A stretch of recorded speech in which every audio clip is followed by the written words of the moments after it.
जो कछु कहूँ तुम्हारी कृपा,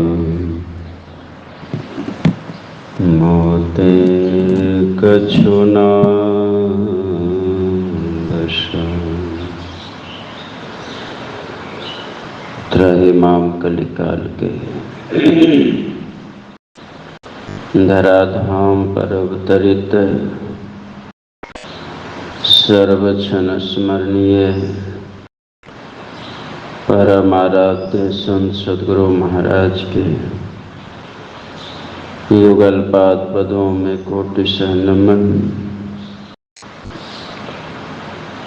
मंचस्थ चलता फिरता तीर्थराज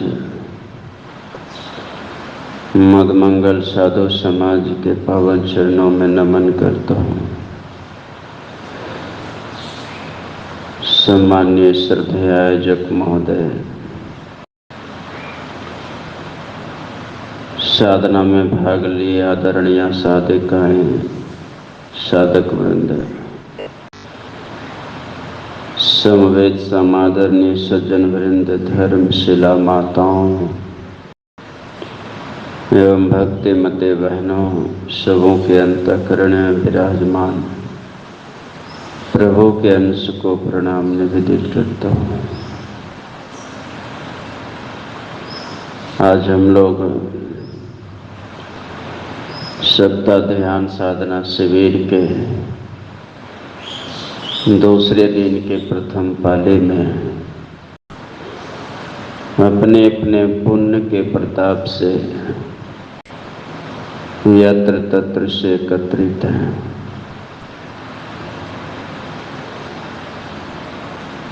परिचर्चा का जो विषय है वो है ईश्वर का स्वरूप। वेद भगवान कहते हैं कि यद मनसा न मनुते ये न होर मनोमतम तदेव ब्रह्मत्वम विद्धि नेतम यदिदमुपास्ते। केनोपनिषद में हम आपने सुना कि जो मन से मनन नहीं किया जाता है और परमात्मा का स्वरूप कैसा है, जो मन से मनन किया ही नहीं जा सकता है।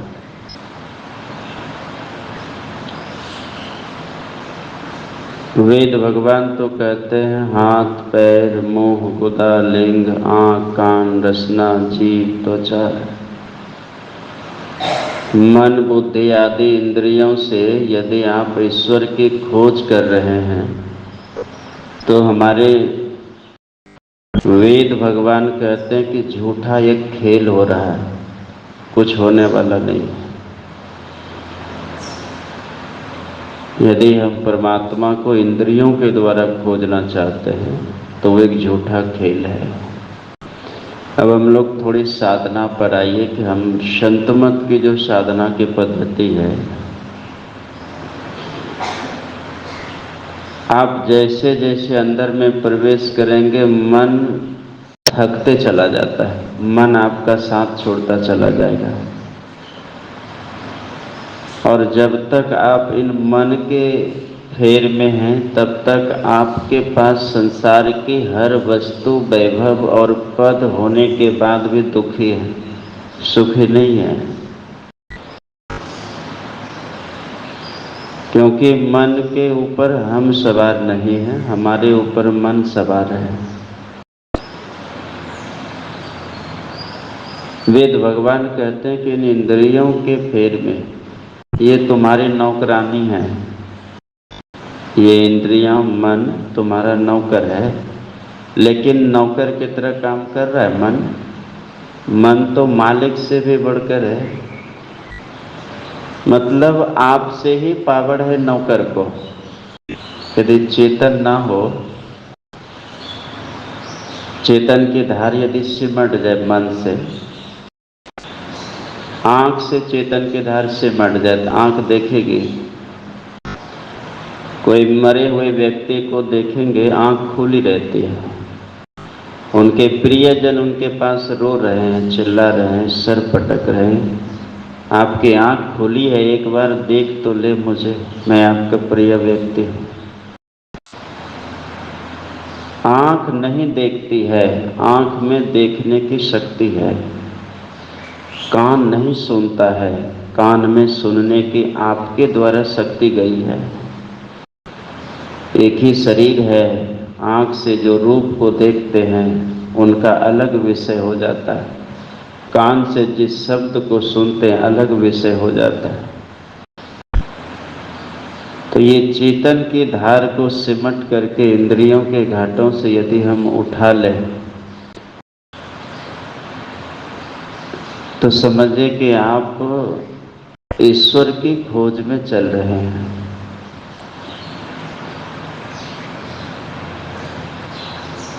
और उस ईश्वर तक जाने का मार्ग आपके अंदर में है। कितनी बड़ी बात गुरु महाराज कहते हैं कि अद्भुत है ना, अद्भुत है वो, अद्भुत अंतर की डगरिया है जहाँ पर चलकर प्रभु मिलते। और कोई बात नहीं कहा कि और वो परमात्मा है क्या। कबीर साहब कहते हैं स्वरूप अखंडित, अखंड है, व्यापी, वो व्यापक है, चेतन से चेतन, चेतन को भी चेतना देने वाले, चेतन को भी चेतना कर यानी ज्ञानवान करने वाले। और वो अखंडित है, खंड नहीं हो सकता। यदि हम मूर्ति को भगवान कहते हैं, है ना, तो मूर्ति का खंड हो सकता है। कभी मिट्टी के बने हुए, कभी हाथ टूट सकते, कभी पैर टूट सकता, कुछ भी हो सकता। मूर्ति भगवान नहीं होता है, मूर्ति में भगवान है। शरीर चेतन नहीं है, शरीर में रहने वाली तत्व जो है वो चेतन है। शरीर को अपना ज्ञान है, शरीर को कोई ज्ञान नहीं। कान को ज्ञान है, नाक को ज्ञान है, कुछ ज्ञान नहीं। इस शरीर क्या है, एक पार्ट है, एक यंत्र है, एक गाड़ी है, और इसको चलाने वाले कोई ड्राइवर बैठा है। एक बड़ी बात है,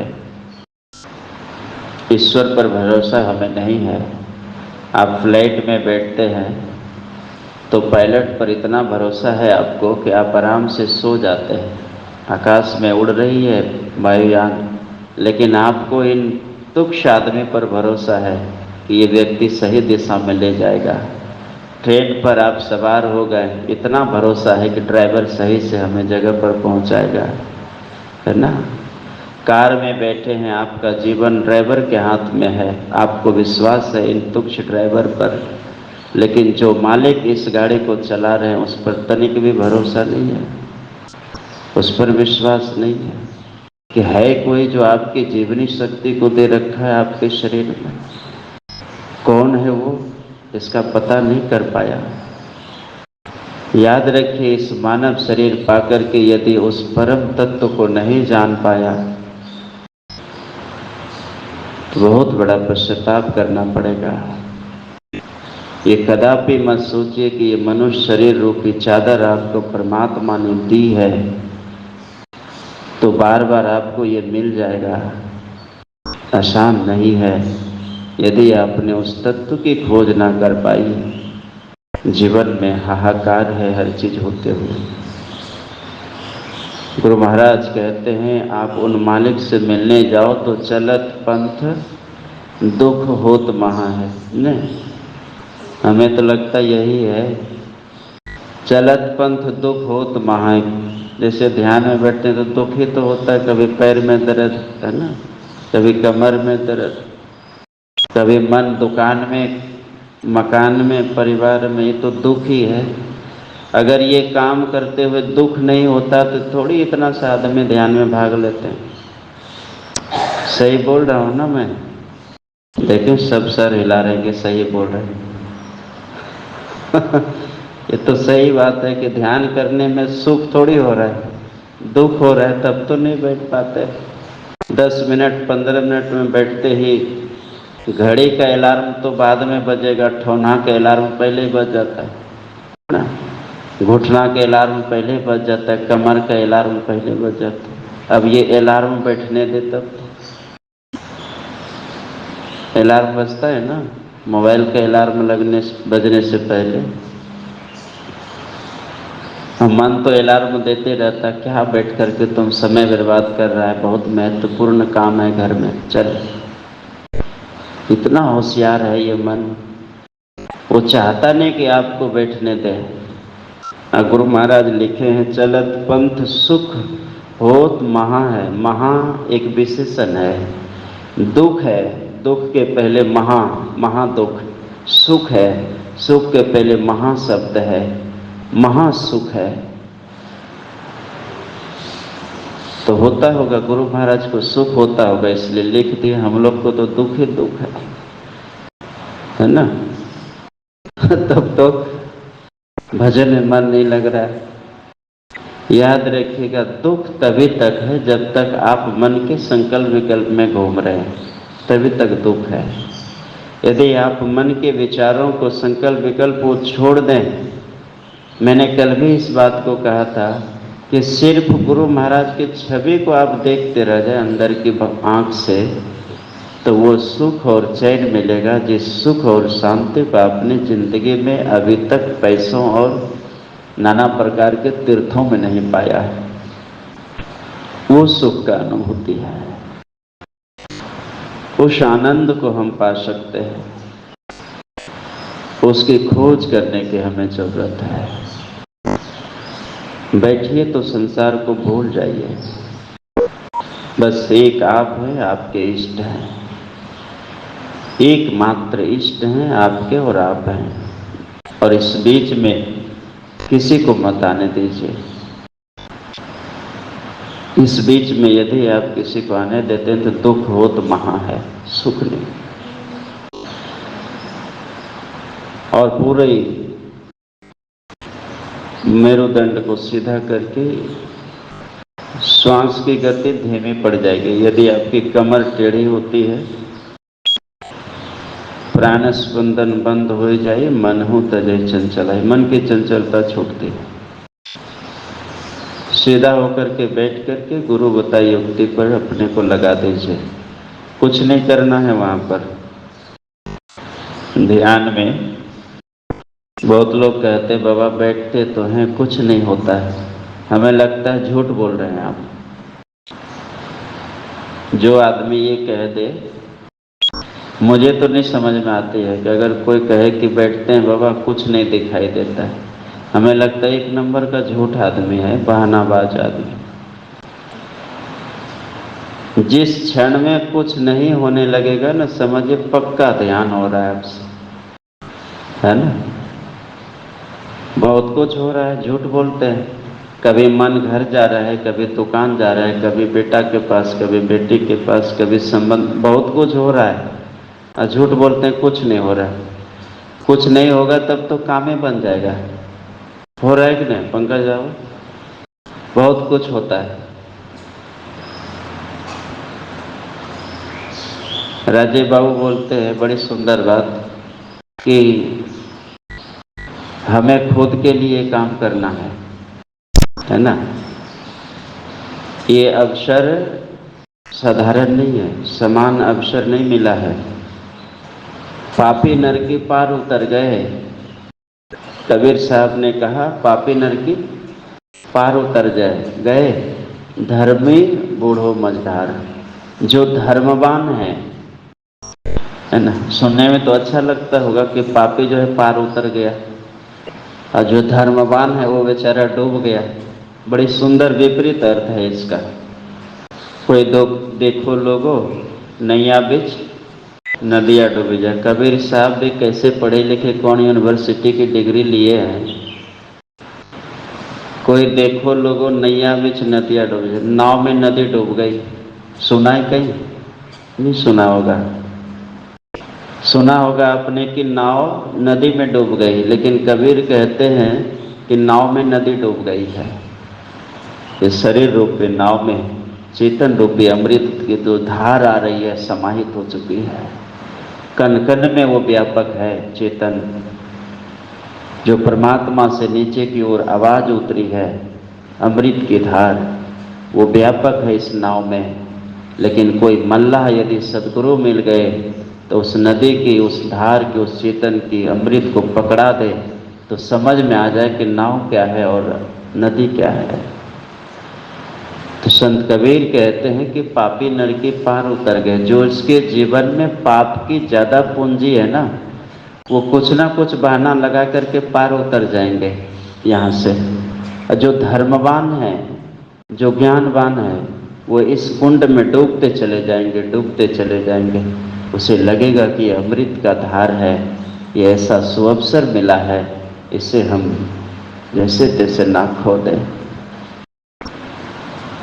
बड़े भाग्य से अवसर मिलता है और सद्गुरु की विशेष कृपा और प्रेरणा से ये अवसर प्रदान होता है। तो आप सभी पुण्यात्मा हैं जो यहाँ आकर के साधना में जितना समय मिलता है। जो सुबह विलंब से आते हैं 6 बजे, वो घर में प्रयास करें कि 5:30 बजे तक निकल जाए, है ना। तो आधा घंटा भी सुबह का ध्यानाभ्यास, आप स्नान करके पवित्र होकर के आधा घंटा कम से कम भाग लीजिए इसमें। देखिए जगह का प्रभाव होता है ना। आप घर में बैठिए और यहाँ आश्रम में आके समूह के बीच में बैठिए। गुरु महाराज कहते हैं कि सामूहिक ध्यानाभ्यास में एक का मनोबल दूसरे पर प्रभाव डालता है और उसमें साधक को साधना करने में बल मिलता है। मन यदि कुछ खुरापात भी करे, आंख यदि खुल भी जाए, तो बगल में समझ में आएगा आदमी बैठा है, हम यदि उठेंगे तो ये उचित नहीं है। मन लगे या ना लगे, कम से कम शरीर तो आपका बैठेगा, और शरीर ही आपका स्थिर है तो समझिए कभी न कभी मन अस्थिर होगा।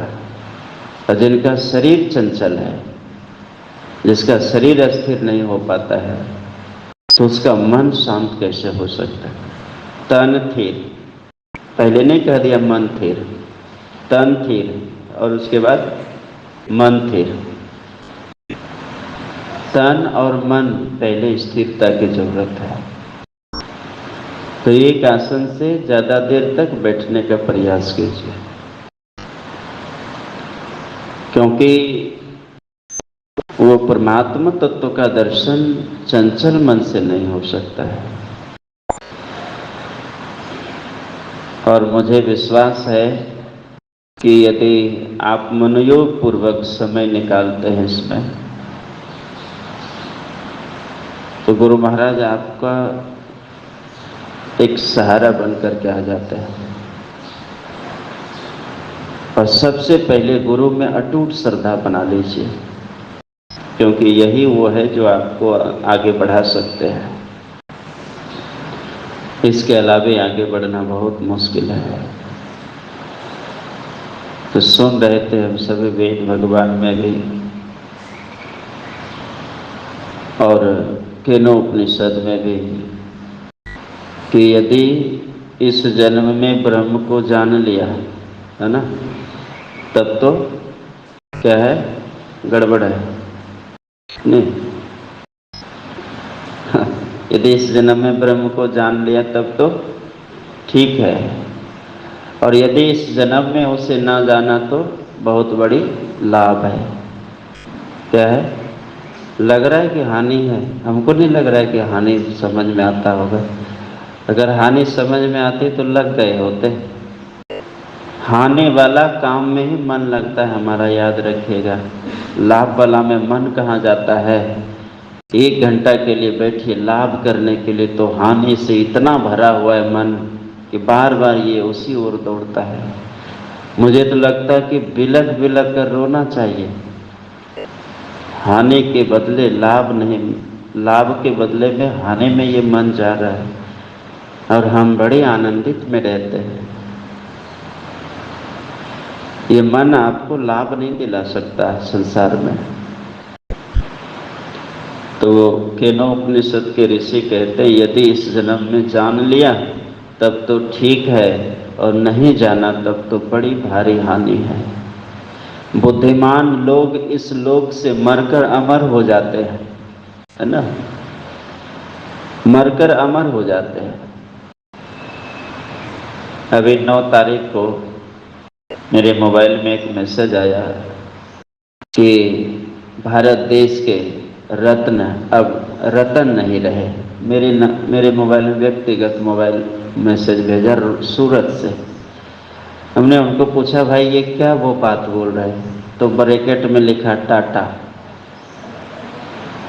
तो बोले रतन को अलग क्यों कर दिए? कहीं मेरा नाम दे के फोकस तो नहीं कर दिए कि भारत से बहुत बड़े धर्म व्यक्ति थे, बहुत बड़ी चीज भारत को दी है उन्होंने, लेकिन लेके कुछ नहीं जा पाया।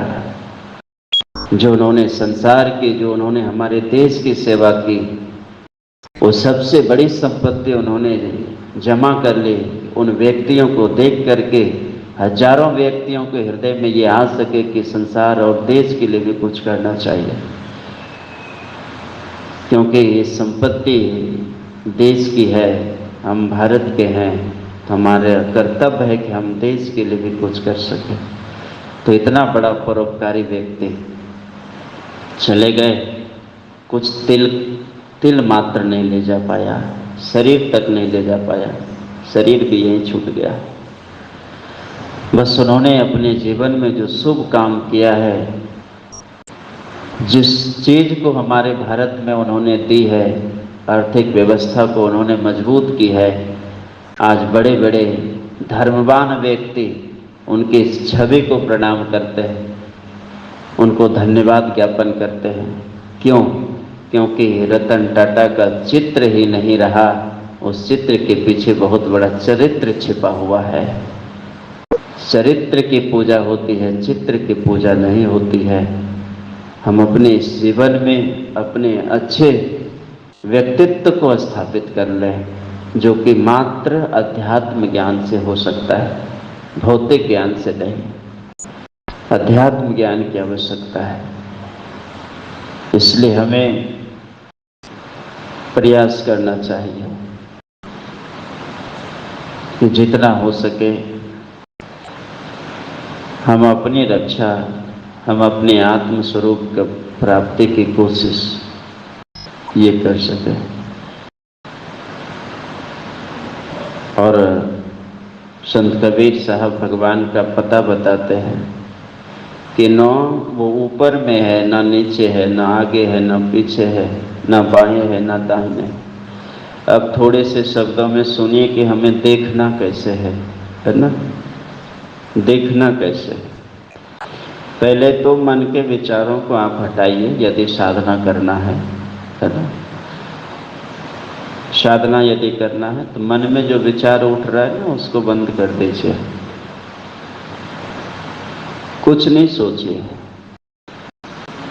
अनेकों रूप मन में बसा हुआ है चित्त में, उसको हटा करके एक रूप में अपने इष्ट के रूप को एक टक लगा करके देखते रहे, अस्थिर होकर के, शरीर ना हिले, शांत होकर के अपने इष्ट में अपने ख्याल को लगा दीजिए। इतना सा काम कीजिए। मैं नहीं कहता कि आप तुरंत शून्य में देखना शुरू कर दीजिए, मत देखिए।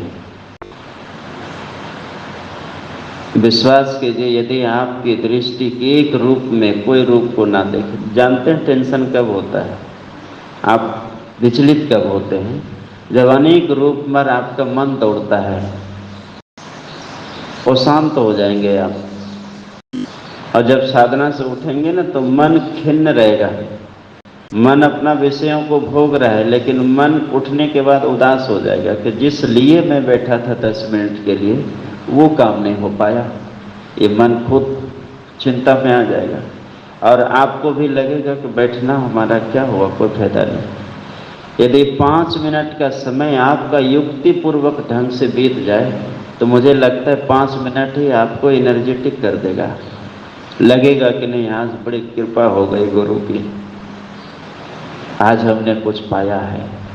भले कुछ मिले या ना मिले, खाली विचार से आप हट गए। बार बार कहता हूँ, ये जो चित्त है ना आपके अंदर में, 14 इंद्रिय हैं, 5 कर्म इंद्रियां और 5 ज्ञान इंद्रियां। ज्ञान इंद्रियों का क्या नाम है? ये दुश्मन है आपका, है ना? पड़ोसी आपका दुश्मन नहीं है, समझ रहे हैं? सबसे बड़ा दुश्मन है आपका आपकी इंद्रियां, जो आपको बेचैन कर देती है। अभी आप बैठे हैं अस्थिर से, शांत भाव से, मोबाइल बज जाइए, झुनझुना बज जाए और उठा लिए, घर से खबर आ जाए कि बड़ी गड़बड़ स्थिति है, खत्म हो गई आपकी वर्तमान स्थिति, चले गए आप, चले गए भविष्य में। अब वो घटना आपने सुना है, सिर्फ देखा नहीं है। अब मन संकल्प विकल्प कर रहा है, कहाँ लेके जाएं, क्या हुआ है, क्या हो गया, चिंतन चल रहा है। वर्तमान खत्म हो गया, भविष्य में चले गए। या तो भूत की बातें याद आ गई तो आप भूत में चले गए, आप वर्तमान में है ही नहीं, आपका काम पक्का गड़बड़ होगा।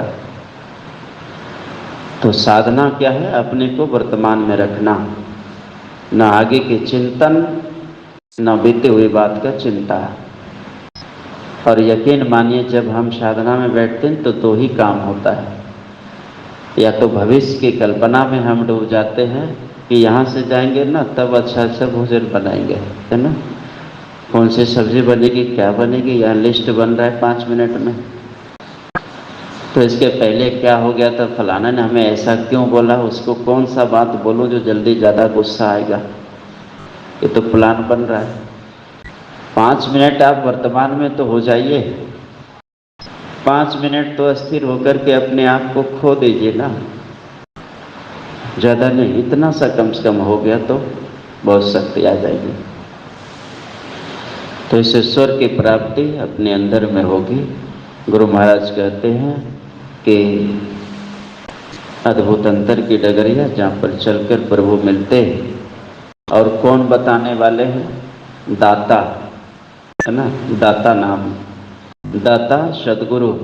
धन्य धन्य है हमारे दाता सदगुरु, जो उस राह को दिखा देते हैं। लखा देना मतलब दिखा देना। तो सबसे पहले प्रेम तो गुरु से, जो रास्ता को दिखाने वाले हैं। तो गुरु में अटूट श्रद्धा और प्रेम की जरूरत है, तभी हम ईश्वर तत्व की प्राप्ति और उसकी खोज कर पाएंगे। समय इजाज़त दे रहा है कि बाबा अब यहीं रुक जाइए तो अच्छा रहेगा। तो समय को ध्यान में रखते हुए वाणी में विराम। पूज्य स्वामी राधे जी महाराज अपने आसन पर हैं। निवेदन है कि हम भक्तों को उपदेश करने की कृपा करें। श्री सद्गुरु महाराज की जय।